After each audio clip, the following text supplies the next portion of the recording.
नमस्कार. जी24 तासच्या heart to heart या विशेष मुलाखतींच्या कार्यक्रमात आपलं स्वागत. महाराष्ट्राला उद्योगांची एक फार मोठी परंपरा आहे. ती परंपरा साधारणतः 100-125 वर्षापूर्वीची आहे. परंतु गेल्या काही वर्षात ह्या परंपरेत एक वेगळं वळण आलेलं आहे. ते वळण नेमकं कोणतं आहे? तंत्रज्ञानाचा त्याच्यावर किती परिणाम झालेला आहे? 90च्या दशकानं महाराष्ट्रात, संपूर्ण भारतात आणि जगात आलेल्या ग्लोबलायझेशननं त्याच्यावर नेमका कोणता परिणाम आणि त्यात कोणते नवे उद्योजक निर्माण झाले याचा शोध घेण्याचा आम्ही प्रयत्न करणार आहोत. याच मालिकेतला मुलाखतींचा पहिला कार्यक्रम आहे श्रीकांत बापट यांच्याशी. श्रीकांत बापट, आपल्या या कार्यक्रमात सहर्ष स्वागत. धन्यवाद. श्रीकांत बापट हे एक हाडाचे उद्योजक आहेत.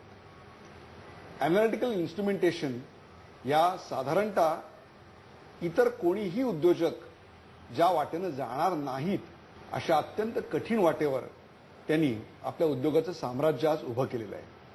आज त्यांच्याशीच आपण मन मोकळ्या गप्पा मारणार आहोत. मला पहिल्यांदा सांगा की तुमचा जन्म कुठचा? माझा जन्म रत्नागिरी जिल्ह्यात एक नांदिवड नावाचं गाव आहे, साधारणपणे 40 किलोमीटरवर. तिथे मी जन्माला आलो. मी ज्यावेळेला जन्माला आलो त्यावेळेला तिथे फक्त 7वी पर्यंत शाळा होती. माझं पहिलं शिक्षण त्या शाळेमध्ये झालं, नांदिवड्याच्या शाळेमध्ये. कसं होतं त्यावेळची पार्श्वभूमी, तुमच्या घरातली पार्श्वभूमी कशी होती? आज तुम्ही एवढे यशस्वी उद्योजक आहात. तुमच्या आधीच्या पिढीत कोणी उद्योजक होतं किंवा उद्योजकतेचा वारसा काही आपल्याकडे होता? नाही. माझे वडील भिक्षुकी करायचे आणि ते सुद्धा कसं की गावातल्या गावात जेवढी भिक्षुकी करून 4 पैसे मिळतील त्याच्यावर आमची म्हणजे संपूर्ण कुटुंबाचं उदरनिर्वाह होत असे. तसं म्हटलं तर आम्ही खूप गरीब होतो त्यावेळेला. माझे वडील लोकांकडे जाऊन पाठ वगैरे वाचायचे आणि त्याच्यात जे काय 4 पैसे मिळतील त्याच्यातून आमचं घर चालायचं. त्यामुळे ज्याला आपण अगदी गरिबी म्हणतो तशीच परिस्थिती. गावामध्ये 7वी पर्यंत शाळा असल्यामुळे एक आपल्या मनाला किंवा आमच्या फॅमिलीला एक हे होतं की मुलगा निदान 7वी पर्यंत तरी शिकेल. मी 7वी पर्यंत तिथे व्यवस्थित शिकलो. वरवड्याच्या शाळेत? नाही, आमच्या नांदिवड्याच्या गाव. हां, ते 7वी पर्यंत शिकलो. नंतर पुढे काय करायचं हा मोठा प्रश्न होता. त्यावेळेला माझा एक भाऊ पोलीसमध्ये नोकरी करायचा पुण्यामध्ये आणि त्याचं एक छोटंसं बिराड आपण म्हणतो ना तसं होतं. तर तो म्हणला की मग तू ये पुण्याला. आणि मग मी पुण्याला गेलो. तिथे माझी न्यू इंग्लिश स्कूलमध्ये मला ऍडमिशन मिळाली. त्यावेळेला ऍडमिशन सारखे आत्ता जसे प्रॉब्लेम आहेत तसे काही नव्हते. बेसिकली मी जरी म्हणजे हुशार विद्यार्थी होतो तरी माझं पर्सेंटेज त्यावेळेस सुद्धा काय असं 90% आणि 95% नव्हतं. पण शाळेमध्ये ऍडमिशन मिळायला काही मोठा प्रॉब्लेम नाही आला. मला तुम्हाला पुन्हा त्या नांदिवड्याच्या सगळ्या वातावरणात न्यायचंय. म्हणजे ज्या क्षेत्रात तुम्ही आज आहात त्या तंत्रज्ञानाचा किंबहुना आधुनिकतेचा असा कोणताही स्पर्श तुमच्या बालपणामध्ये तुम्हाला झालेला नव्हता? नाही. किंबहुना मी असं ऐकलेलं आहे की तुम्ही गणपतीपुळ्याजवळच्या शाळेत जवळपास 7 ते 8 किलोमीटर रोज चालत जायचात. आठवड्यातले 2 ते 3 दिवस तिकडे राहायचात. काय होतं त्या काळातलं वातावरण आजूबाजूचं? या सगळ्या गावामध्ये आमच्या गावाला काय किंवा मालगुणला काय एक एसटी फक्त यायची दररोज रत्नागिरीहून. इन जनरल गरिबी. प्रत्येक जण आपलं आपलं फक्त शेतीभाती करून जगत होता. वातावरण एकदम गरिबीचं होतं. मालगुण सारख्या ठिकाणी SSC पर्यंत सुविधा असल्यामुळे मला मग तिथे जायची संधी मिळाली. 7 किंवा 8 दिवस किंवा महिना तिथे मुक्काम करून कोणाकडे तरी राहून जेवण खाण्याचे पैसे देणं हे शक्य नव्हतं. त्यामुळे ज्या वेळेला अशक्य असेल तेव्हाच फक्त तिथे राहायचं, नाही तर मग परत यायचं. असं आठवड्यातून 2-3 वेळा तरी असं व्हायचं की मी घरी परत यायचा. दुसऱ्या दिवशी सकाळी 5 वाजता उठायचं. शाळा असायची 9 वाजता. 3-3.5 तास लागायचे चालायला. शाळेला जायचं. म्हणजे 3-3.5 तास चालून तुम्ही शाळेत पोचायचा? शाळेत पोचायचं. आणि मालगुणला तिथे त्या शाळेत तुमचं शिक्षण झालं 11वी. आणि त्यानंतर तुम्ही पुण्याला न्यू इंग्लिश स्कूलमध्ये शिकायला आहात? नाही, असा थोडा मोठा असं आहे. 8वी 9वी मी पुण्याला केलं. 10वी 11वी मी मालगुणला केलं. कारण माझ्या भावाची नोकरी त्याच्यानंतर बंद झाली. त्यामुळे तिथे पुण्याला राहणं पण शक्य नव्हतं. म्हणून मग मी परत आलो आणि इकडूनच शाळा करायचं ठरलं. घरात राहूनच शाळा करायचं ठरलं शक्य असेल तर. पण ते मी शक्य करू शकलो 11वी पर्यंत. म्हणजे मालगुणच्या शाळेमध्ये तुम्ही 10वी म्हणजे त्या काळातलं SSC बोर्ड आपण म्हणतो ते 11वी पूर्ण केलं. म्हणजे त्या काळापर्यंत आधुनिकतेचा तंत्रज्ञानाचा असा कुठलाही स्पर्श झालेला नव्हता. नाही. मला असं वाटतं की तोपर्यंत तुम्ही विमान सुद्धा पाहिलेलं नसेल. फक्त वर आकाशातून केव्हा तरी जायचं ते आम्ही बघायचो, कारण त्यावेळेला रेग्युलर सर्व्हिस गोव्याला वगैरे नव्हती. त्यामुळे हा कोस्टल लाईन असल्यामुळे मालवण काय किंवा आमचं गाव काय तिथून कुठलाही विमानाचा रूट नव्हता. त्यामुळे कधीतरी कुठलं तरी एखादं विमान जायचं ते आम्हाला खूप मजा वाटायची वरून विमान जातं म्हणून. त्या काळात वीज होती का त्या गावात? गावात नव्हती, रत्नागिरीला होती. म्हणजे तुमच्या घरामध्ये वीज नव्हती त्या काळात? नाही, वीज माझ्या मते 62-64 सालानंतर आली. म्हणजे तुम्ही त्यावेळेला एसएससी झालेला होता. हो.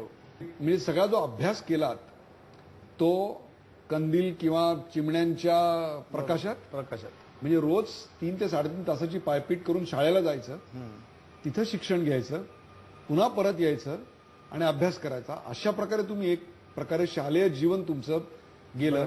आजूबाजूला कोणताही आधुनिकतेचा स्पर्श नाही, उद्योजकतेचं कोणतंही वातावरण नाही. परंतु अशा स्वरूपाच्या वातावरणातनं तुम्ही जेव्हा पुण्याला आलात, पुण्याचं जग पाहिलं, तेव्हा कसं वाटलं पुणे? खूप बरं वाटलं पुण्याला. कारण पुणा नाही म्हणायचं, पुणे हे म्हणजे ज्याला आपण शैक्षणिक हब म्हणतो तसं त्यावेळेला होतं. खूप महत्व होतं पुण्याला त्यावेळेला. आणि पुण्यामध्ये शिकतोय म्हटल्यानंतर एक वेगळी लोकांची तुमच्याकडे बघायची वृत्ती होती. आमच्या म्हणजे पुण्याला आल्यानंतर मी पहिल्यांदा एसपी कॉलेजमध्ये ऍडमिशन घेतली. त्यावेळेला फर्स्ट इयर आणि इंटर सायन्स असे 2 प्रकार होते. तर मी इंटर सायन्स झाल्यानंतर एसपी मधून मला इंजिनिअरिंगला ऍडमिशन मिळाली, पण ती कराडला मिळाली. आता कराडला जाऊन शिकणं शक्य नाही. पुण्याला कसं होतं, माझ्या मामाने मला ठेवलं होतं. त्याने सांगितलं होतं की 2 वेळेचं तुला जेवण मिळेल, बाकीचं तुझं तू बघायचं. त्यामुळे मी त्या काळात सुद्धा एक काकडे अँड सन्स म्हणून कंपनी आहे तिथे, ते काळी टूथ पावडर बनवायचे, त्यांच्याकडे मी काम करत असे. थोडं मागे जाऊन सांगतो की ज्यावेळेला मी 11वी केली त्यावेळेला आमच्या घरच्यांनी मला सांगितलं की आपल्याला याच्या पुढे नोकरी करायची आहे, त्यामुळे तू टायपिंग शिक. त्यामुळे मी त्यावेळेला 11वीत असताना मालगुणला एक टायपिंग इन्स्टिट्यूट होती, टायपिंग शिकलो होतो. आणि त्या टायपिंगचा उपयोग मला पुण्याला गेल्यानंतर ही एक छोटी नोकरी मिळाली मला. सकाळी 2 तास मी त्यांच्याकडे जायचो आणि त्यांची जी काही पत्रं यायची, काही इंग्लिशमध्ये असायची, काही मराठीत असायची, त्याचा पत्रव्यवहार करायचा मी. त्याच्याबद्दल मला ते काय स्पीड होता तुमचा टंकलेखनाचा? त्यावेळेला 40चा स्पीड होता. म्हणजे रोज 2 तास सकाळी तुम्ही तिकडे नोकरी करायचा. तुमच्या शिक्षणाचे जेवणाचे पैसे कमवाले. 60 रुपये मला मिळायचे महिन्याचे. 60 रुपये मिळायचे. आणि आज मला वाटतं तुमच्या गाडीची किंमत 60 लाखापेक्षा जास्त आहे. आपण हा सगळा प्रवास पाहणारच आहोत. मला तुम्हाला एक प्रश्न असा विचारायचा आहे की या काळात आपण इंजिनिअरिंगला जावं हा विचार तुमच्या मनात केव्हा आणि कसा आला? खरं सांगायचं तर मी जिथे राहत होतो तिथे आम्ही जे काही मित्रमंडळी होती त्या सगळ्यांच्या मध्ये म्हणजे बेसिकली मिडल क्लास असल्यामुळे प्रत्येकाची इच्छा होती की आपण काहीतरी चांगलं शिकलं पाहिजे. मग चांगलं शिक्षण म्हणजे काय, तर त्या आमच्या गप्पा व्हायच्या. कोणी म्हणायचं इंजिनिअरिंग चांगलं, कोणी म्हणायचं मेडिकल चांगलं, कोणी म्हणायचं इतर प्रोफेशनल. त्यावेळेला प्लास्टिक इंडस्ट्रीबद्दल पण हे होतं, ते चांगलं. हे करता करता आमचे काही दोस्त, कुठलेही प्रोफेशनल करिअर गायडन्स प्रोग्राम जरा पण किंवा अशा प्रकारचं काही नाही, जे आमच्यातच इव्हॉल्व्ह झालेलं. मग मी ठरवलं की त्यावेळेला आमच्या 1-2 दोस्तांच्या तोंडात असं आलं की इलेक्ट्रॉनिक हा प्रकार फार पुढे येणार आहे. त्यावेळेला आज ज्या क्षेत्रात तुम्ही आहात त्या क्षेत्राचं नाव तोपर्यंत तुम्ही ऐकलेलं जरा पण ऐकलेलं नव्हतं. अच्छा. आमच्या घरी साहेब रेडिओ पण नव्हता. तुमच्या घरात रेडिओ पण नव्हता? त्यावेळेला ती श्रीलंकेची कुठली मालिका प्रसिद्ध होती, ती बिनाका गीत. बिनाका खूप प्रसिद्ध होतं. आणि आमच्या संपूर्ण चाळीमध्ये 2 ठिकाणी रेडिओ होते. तर ते आम्ही मंगळवारी जाऊन तिथे 8 ते 9 प्रोग्राम बाहेर बसून हमखास बघायचा. म्हणजे एवढाच इलेक्ट्रॉनिक्सशी संबंध. करमणुकीचा विषय आयुष्यातला तर बुधवारी ऐकणारी बिनाका गीत मला.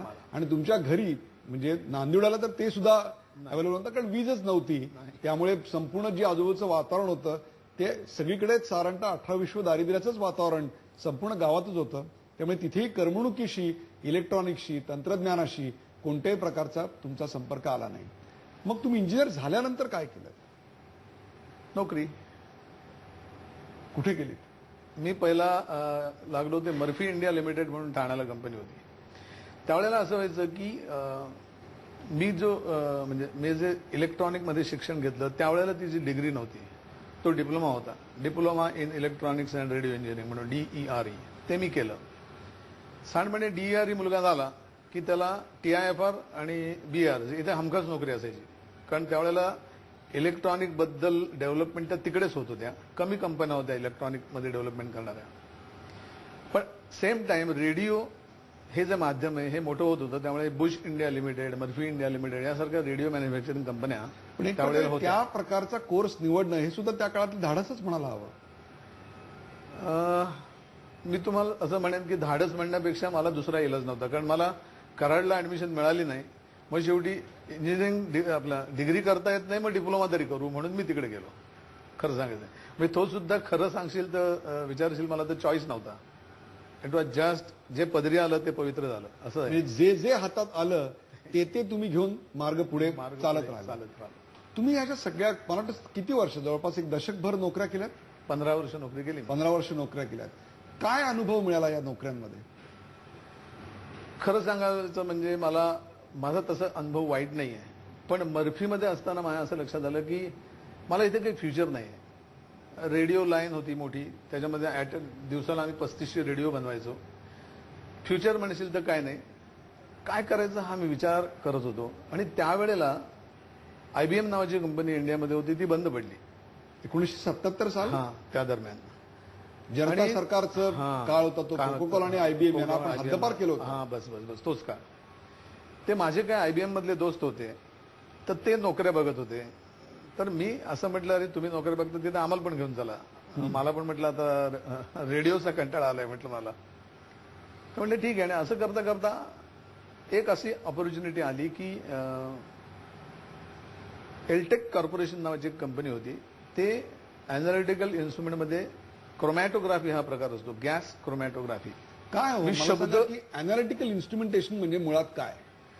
मी ज्या वेळेला ह्याच्यामध्ये शिरलो त्यावेळेला मला जरा पण कल्पना नव्हती मुळात काय आहे. त्याने मला ज्या वेळेला गॅस क्रोमॅटोग्राफी हा शब्द सांगितला त्यावेळेला व्हॉट इज गॅस क्रोमॅटोग्राफी आम्हाला काय माहिती नव्हतं.